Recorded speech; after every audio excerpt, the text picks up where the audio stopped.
Baiklah, para mahasiswa, kita ketemu lagi. Kita sekarang melanjutkan dari video sebelumnya mengenai cara menghitung bearing pad. Nah, ini contohnya. Ini ada problem bagaimana kita menghitungnya.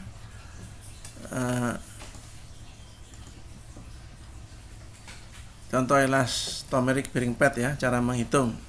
Problemnya ini, jadi ini ada balok seperti ini, jembatan.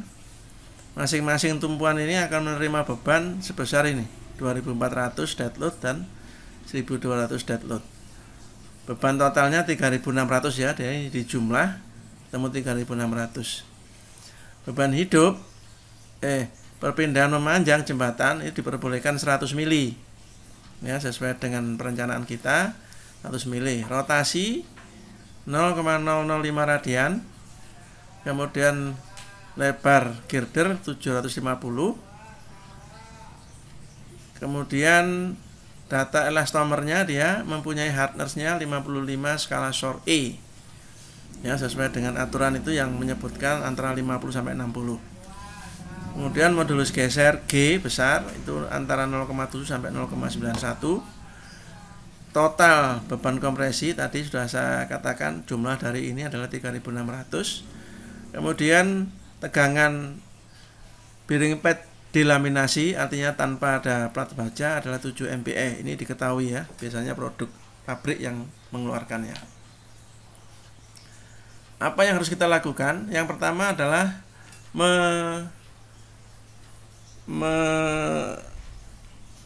melakukan perkiraan luas elastomer dengan cara membagi beban total 3600 tadi itu dikalikan 1000. Nah, ini kilonewton dijadikan newton ya, dibagi dengan tegangan izin daripada karet delaminasi, ketemu 514.285. Ini kalau di akar ketemu 712 ya kira-kira. Jadi W 712, L 712, sekian. Nah, sehingga kita tidak bisa membuat seperti itu. Kita membuat lebih mudah, kita genap-genapkan. Karena kita punya lebar balok itu 750, maka sebaiknya kita menggunakan lebar balok atau panjang balok itu paling tidak sama ya, sama. Dan di sini kita menggunakan 740 dan 725. Ini kalau dikalikan ketemu 536.000 sekian. Nah, jadi dia masih lebih besar. Lebih kecil tidak boleh. Ini adalah batasan paling kecil.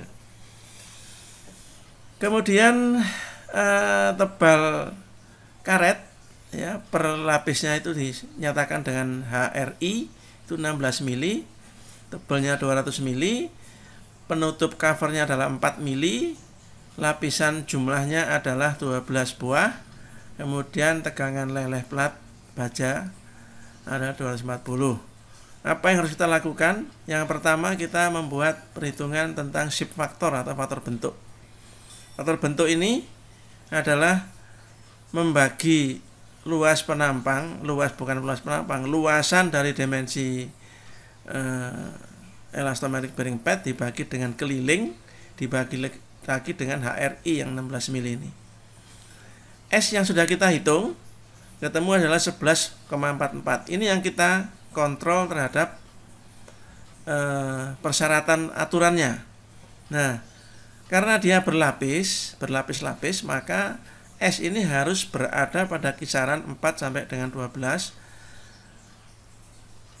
angka ya, angkanya 4 sampai 12, sehingga dia masih masuk ya, karena dia ketemunya 11,44.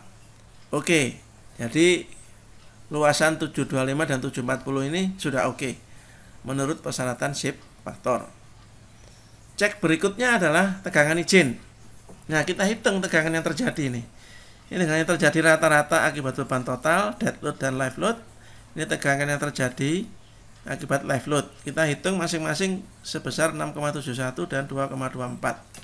Ini yang kita tinjau dengan persyaratannya. Persyaratannya ada di sini.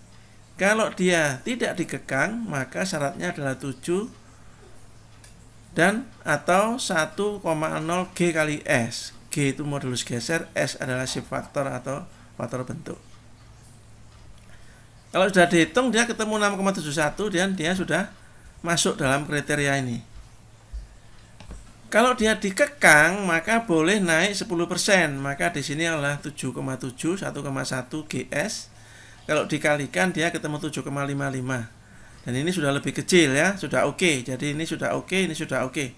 Namun jarang jembatan itu dikekang. Biasanya jembatan itu gerakan horizontal ke arah longitudinal itu dilepas, tidak dikekang. Karena kita memang butuh pergerakan itu supaya tidak menarik abutmen atau pilar.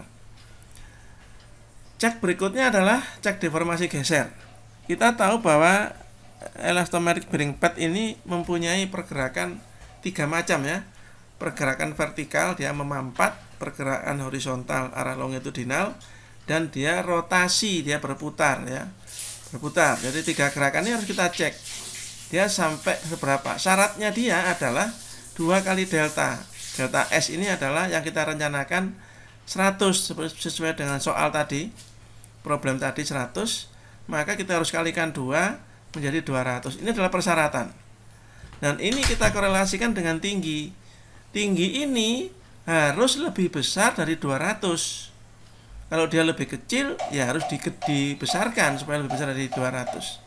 Kalau kita hitung, dia 16 kali ya, 16 kali lapis itu kalikan 12 ditambah 2 kali covernya ketemu 200, pas. Berarti dia 200 sama dengan 200 masih oke. Kalau dia ketemu 190 tidak oke, berarti HRT-nya harus dinaikkan lagi. Itu adalah cek deformasi. Ini sudah oke. Cek berikutnya adalah cek rotasi. Ini harus kita cek ya. Rotasi ini karena sesuai dengan pergerakan tadi, maka kita harus cek rotasi dengan menghitung persyaratannya adalah 0,5 GS dikalikan L per HRI ya, dikalikan perputaran dibagi dengan N. N adalah jumlah lapisannya, lapisan karetnya. Nah, theta ini adalah apa? Adalah perputaran ditambah toleransi. Nah, menurut persyaratan toleransi itu maksimum adalah 0,005. Di sini ya. Perputarannya 0,005, jadi dijumlah menjadi 0,01. Kalau kita kalikan ketemu 6,12. Kemudian yang akibat W juga kita cek. Ininya W, kalau di sini kan L tadi, ini W. Kalau kita kalikan dia ketemunya 5,87. Nah, ini sudah oke nih. Nah, ini sudah oke. Ini salah ini. Ini harusnya lebih besar ya. Lebih besar. Ini sudah oke ya, jadi memenuhi. Cek berikutnya adalah stabilitas. Stabilitas ini adalah ketinggian daripada elastomeric. Ketinggian elastomeric itu tidak boleh lebih besar daripada L per 3 atau W per 3. Nah, kalau kita jumlah tadi, misalkan tadi di dalam soal kan tingginya 200 ya, kita anggap 200. Kalau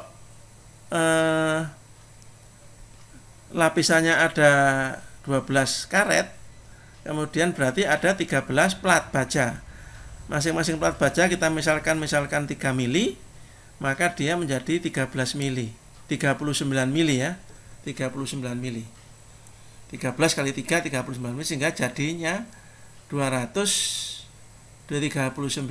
Ini ketinggian aslinya. Persyaratannya adalah 246. Yang ini 241. Jadi ini harus lebih kecil daripada L per 3, juga harus lebih kecil daripada W per 3. Ini sudah oke semua. Kemudian covernya itu ketemunya syaratnya adalah 0,7 HRI. Nah, kalau 0,7 HRI adalah 11,2. Padahal yang kita pasang adalah 4. Sudah oke ya. Sudah oke, tidak masalah. Berikutnya adalah kita menentukan tebal plat baja laminasinya ya. Plat baja tadi harus kita cek dengan rumus ini untuk kondisi layan, untuk kondisi fatigue dia harus pakai ini. Dua-duanya kita hitung ketemu 1,342, 2,309. Nah, ini harus diambil yang paling besar. 2,309 ini yang kita ambil. Namun di peraturan sebelumnya dan di buku-buku yang lain, HS ini harus diambil minimum 3. Jadi kita ambil 3 saja di sini. Nah, ini syarat minimumnya, kita ambil 3. Sehingga tadi 3 kalau kali 13 lapis jadi 13. 13 tambah 200 tinggi karet jadi 239 seperti ini. Nah, resumenya ini ya. Kita berarti sudah bisa menentukan ukuran bearing pad. Di sini 740 725 kali tingginya 239. Ini yang harus kita pilih. Kemudian ini adalah covernya, atas, cover bawah. Ini lapisan internal ya 16 mili sebanyak 12 buah. Ini adalah lapisan baja, plat baja 3 mili sebanyak 13 buah. Kemudian kita gambarkan. Gambarnya seperti ini ya, kotaknya. Kalau kita potong, maka gambarnya seperti ini. Jadi yang hitam-hitam ini adalah lapisan baja, yang putih itu adalah lapisan karetnya. Nah, ini ada 12, tutupnya ada 2, plat bajanya ada 13. Ini kita gambarkan seperti ini. Nah, beginilah contoh bagaimana cara menghitung elastomeric bearing pad ya. Nah, silakan dipelajari. Kalau ada pertanyaan bisa melalui WA. Dan jangan lupa subscribe. Terima kasih.